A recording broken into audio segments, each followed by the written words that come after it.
Dump trucks groaned up the gravel drive at 5 in the morning. 6 of them, one after another, tailgates cranking open. Apples poured out in a bruised, brown-flecked river, thousands of them, cascading across Marlene Kestler's back pasture like a landslide of rotten gold. She stood on her porch in a flannel coat, coffee steaming in her hand, and watched without a word of protest. The cannery men wouldn't meet her eyes. By sunrise, the pile stood taller than her tool shed, apples spilling into the fence line, wasps already circling. Marlene walked out barefoot into the wreckage, picked one up, turned it over in her palm, and smiled like she'd been waiting for this exact delivery her entire life. By noon, half of Piney Fork had heard about it. Cars slowed on the county road just to look. Some folks laughed. Some shook their heads. Nobody could explain why a woman 2 years widowed, already behind on her land taxes, would let a cannery unload 20,000 pounds of garbage apples onto her property and pay her nothing for the privilege of doing it. Marlene just kept walking the pile with a bushel basket on her hip, sorting rot from rescue, humming something low under her breath. What she was building out there, nobody in that county would understand until the day it landed on their tongues. Before we get into how this story unfolds, if you found your way to this channel, we'd love to know it. Drop a comment and let us know what corner of the world you're watching from tonight. And if stories about grit, land, and second chances speak to you, consider subscribing. There's more waiting for you here. Auber County, Missouri, sat in that stretch of hill country where the roads curved more than they ran straight, and the land remembered every family that had ever tried to farm it. Piney Fork was its only real town, a feed store, a Baptist church, a diner that closed at 2, and a courthouse with peeling paint. Marlene Kestler had lived on Route 9 her whole married life, on 60 acres her husband Delmer's family had held since before the Depression. Delmer had died of a heart attack in the tool shed 2 winters back, wrench still in his hand, and left her the land, $1,100 in savings, and a stack of unpaid property tax notices she hadn't known existed. Her son Wendell was 16 and quiet in the particular way boys get when they've watched a parent grieve too long alone. Every morning before school, he'd walk the fence line with her, checking for downed wire, saying almost nothing, handing her tools before she asked for them. It had become a kind of ritual between them, wordless and steady. The two of them moving through the orchard rows in the gray light, breath fogging, boots crunching frost. It was one of the only hours of the day that still felt like it belonged to the family they used to be. The old Kestler orchard had once supplied apples to 3 counties, but blight, bad prices, and Delmer's failing health had let it go wild, rows of trees choked with vine, half the fruit dropping unpicked every fall. When the regional cannery over in Salent had a warehouse fire and lost its cold storage, they needed somewhere fast to offload a season's worth of cosmetically rejected apples before they rotted in the truck beds. Marlene was the only landowner in the county who said yes. Her neighbor Cassius Denby, who ran 300 acres of soybeans next door, told anyone who'd listen that she'd lost her sense. "She's letting them dump their trash on good bottomland," Cassius said one Sunday outside the church, loud enough to carry. "Widow's got no income, and she's out there collecting garbage apples like they're gonna hatch into something." A few men chuckled. Odessa Rourke, who ran the feed store and had known Marlene since grade school, didn't laugh. She'd seen the same look in Marlene's eyes that Marlene used to get as a girl, right before she did something nobody expected. Odessa kept her mouth shut and her opinions private, but she started saving her broken barrels and cracked mason jars in the back room, just in case. What the county didn't see was the barn. Marlene had spent the fall clearing out Delmer's old equipment shed, dragging out rusted plows and a tractor that hadn't run since Reagan was president. In their place, she'd hauled in second-hand fruit presses bought off a shuttered orchard 2 counties over, a stack of glass carboys from an estate sale, and a wall of mason jars Odessa had quietly been setting aside.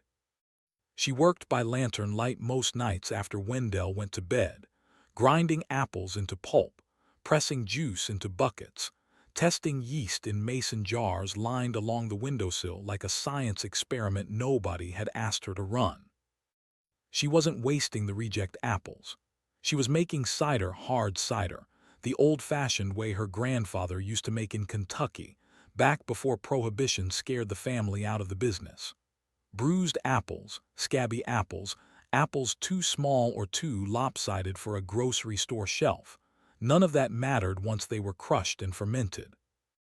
What mattered was flavor, and rejected apples, picked at full ripeness instead of picked early for shipping, often carried more sugar and more character than anything sold in a supermarket bin.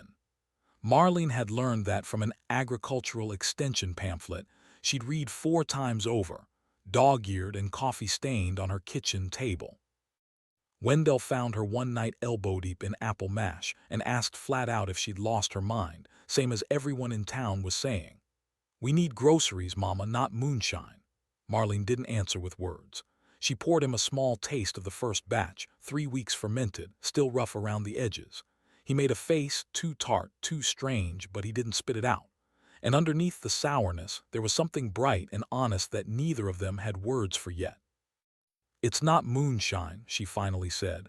"It's an inheritance nobody thought to give us, so I'm taking it." Then came the letter. A county agricultural notice, stamped and certified, arrived the second week of October. A cluster of apple maggot larvae had been reported in orchards along Route 9, Marlene's included, and the state had issued a quarantine order. 45 days to prove the property compliant with pest control protocol, submit to inspection, and register any commercial fruit operation, or the county orchard board would condemn and burn the entire pile, trees and all, to stop the spread. 45 days. Marlene read it twice at the kitchen table, hands steady, jaw tight, while Wendell watched the color drain slowly from her face. The timing gutted her. 45 days wasn't enough to finish fermentation properly, let alone bottle, label, and legally sell a single jar. Worse, commercial fruit operation meant paperwork she didn't have money for, bonding fees, a state cidery license, inspection costs that ran into the hundreds.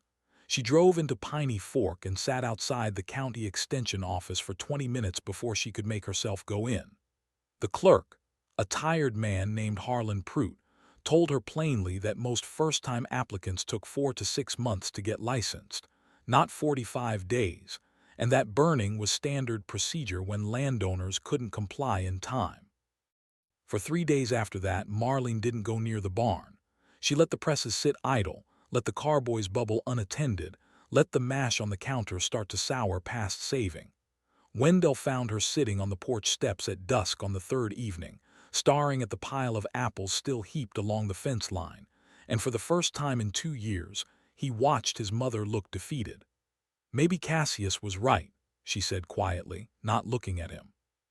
"Maybe I built something out of nothing because I didn't want to admit there was nothing left to build with." It was Odessa who pulled her out of it.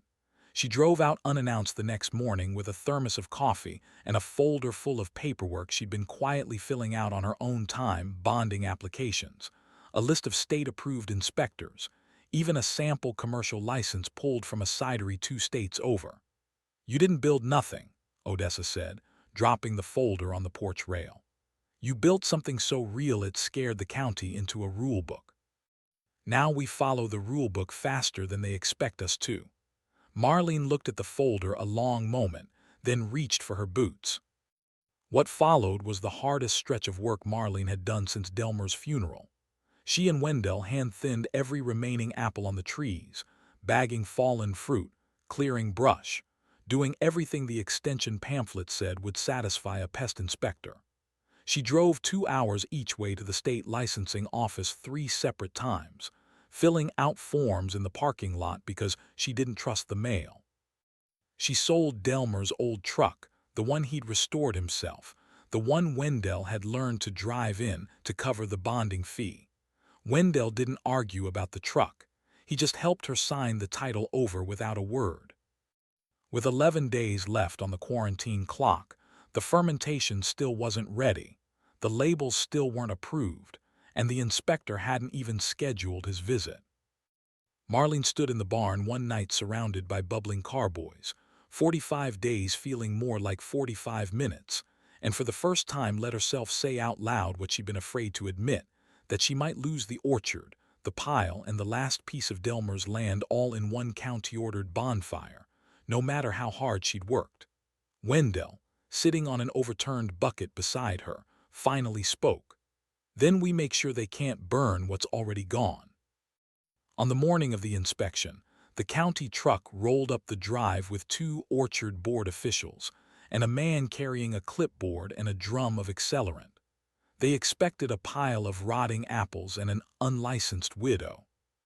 Instead, they found the barn doors thrown wide open, mason jars gleaming in neat rows on folding tables, hand-lettered labels reading Kestler Orchard Cider, and Marlene standing beside a stack of state paperwork bound with a rubber band. Every form signed, every fee paid, filed 2 days earlier than the deadline required. The man with the clipboard stopped walking. He hadn't expected to find a business. He'd expected to find a bonfire.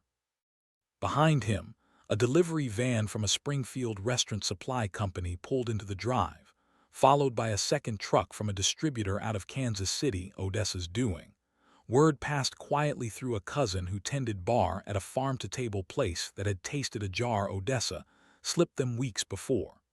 Drivers began loading crates of bottled cider straight off the tables while the inspector was still counting mason jars. The orchard board man lowered his clipboard. He hadn't come to shut down a pile of trash. He'd come to burn $20,000 of contracted, bonded, already sold product, and the law didn't let him do that.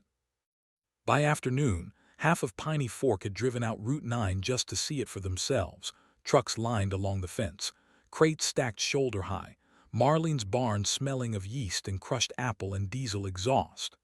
Cassius Denby stood at the edge of his own property line, arms crossed, watching drivers haul away product faster than Marlene and Wendell could carry it. He didn't say a word. Odessa handed him a jar anyway, unopened, and told him to try it before he made his next speech outside church. Cassius took it. He didn't open it in front of anyone, but he didn't hand it back either. By spring, Kestler Orchard Cider was carried in 11 restaurants across 2 states, and the pile that had once drawn laughter along Route 9 was gone, pressed, bottled, sold, replaced by neat rows of new trees Marlene and Wendell planted together that April. The county record's office quietly amended her file from condemned agricultural property to licensed commercial operation, a change Harlan Prout stamped without comment, though he did buy a case for his own kitchen. Wendell drives a new truck now, one he paid half of himself, hauling cider crates instead of hay.